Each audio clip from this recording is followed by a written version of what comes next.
반갑습니다. 원불교의 그 사은, 신앙에 대해서 말씀드리는데요. 이제 천지은, 부모은, 동포은을 말씀드렸고, 오늘은 마지막으로 법률은에 대해서 말씀을 드리려고 합니다. 쉽게 생각하면 이 세상에는 정말 보이지 않는, 앞에 천지, 부모, 동포도 보이지 않는 면이 있지만, 정신적인, 원리적인 면이 있지만, 사실은 천지, 부모, 동포님은 눈에 보이기가 쉽습니다. 우주 자연이나 또는 부모님이나 또는 동포님이기 때문에. 근데 이제 법률이라고 하면 일단 이렇게 보이질 않기 때문에 잘 못 느끼지만, 정말 우리 인간 사회를 유지하는데 법률이 없고는 참 한순간도 우리 사회가 유지되기 힘들다 하는 거를 다 공감하실 겁니다. 이 길 밖에 나가서 한 10분만 신호등이 고장이 나도 정말 그 큰 길이 아수라장이 되는, 정말 오도 가도 못하는 이제 그런 경우가 되는데요. 그런 것만이 아니라 가정이면 가정에도 지켜야 될 법도가 있고, 사회, 국가, 세계에도 다 그 보이지 않는 법률이 그 작동을 하기 때문에 우리 사회가, 인간 사회가 원활하게 유지가 된다고 생각을 합니다.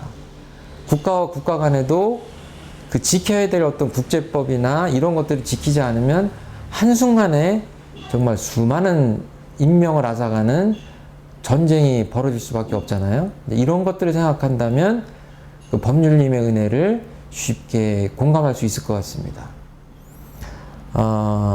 법률이 없고도 안녕 질서를 유지하고 살 수 있겠는가 생각해 볼 것이니, 없어서는 살 수 없다면 그같이 큰 은혜가 또 어디 있으리요. 대종사님께서는 꼭 이 표현을 하세요. 없어서는 살 수 없는 관계를 거듭해서 말씀하십니다. 그러니까 우리 주변에 있는 존재들을 이렇게 보면서 가만히 생각해 보면 정말 없어서는 살 수 없는 관계들로 엮여져 있죠. 그것이 은혜에 대한 깨달음이다. 그래서 대종사님께서 계속 은혜에 대한 말씀하십니다.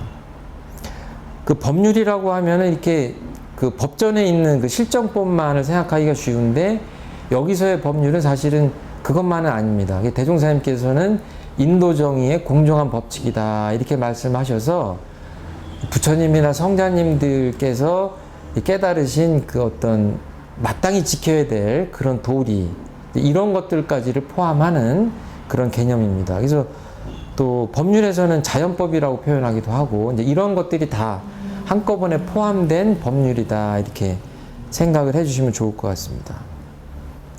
현재 우리가 그 알고 있는 법률은, 우리들이 사용하고 있는 법률은 사실은 그 하루아침에 만들어진 것이 아니라 수천 년 동안 인간들이 많은 시행착오 끝에 진리를 깨닫고, 또 어떤 경우에는 타협을 하고 또는 시행착오를 겪고 많은 희생을 감내하면서 찾아가고 한 어떤 그 집단 지성의 산물일 수가 있습니다.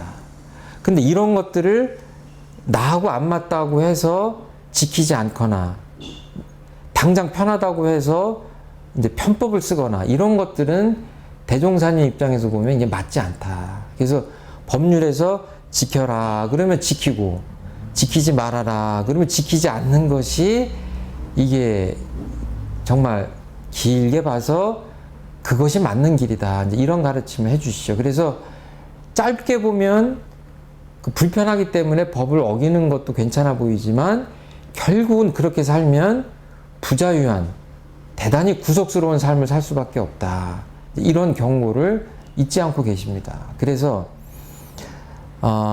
누누이 말씀드리지만, 신앙이라는 것이 어떤 우리들의 이성을 반드시 뛰어넘어야 되고, 또는 초과학적이어야 되고, 또는 현세는 별것이 없고 내세만 중요하고, 그런 것이 아니라 우리가 인간들이, 사람들이 오랜 세월 합의한, 찾아온 그 집단지성의 산물인 법률, 또는 성자 철인들이 밝혀주신 인도정의의 공정한 법칙, 이런 것부터 열심히 지켜가는 것이 소태산 대종사님께서 권장하시고 또 원불교에서 그 권장하는 그런 신앙의 첩경이다 하는 말씀을 드립니다. 그래서 작건 크건 간에 그 법률을 지키려고 노력하는 것이 우리 원불교의 신앙이다 하는 그 마음을 챙겨주셨으면 좋겠다.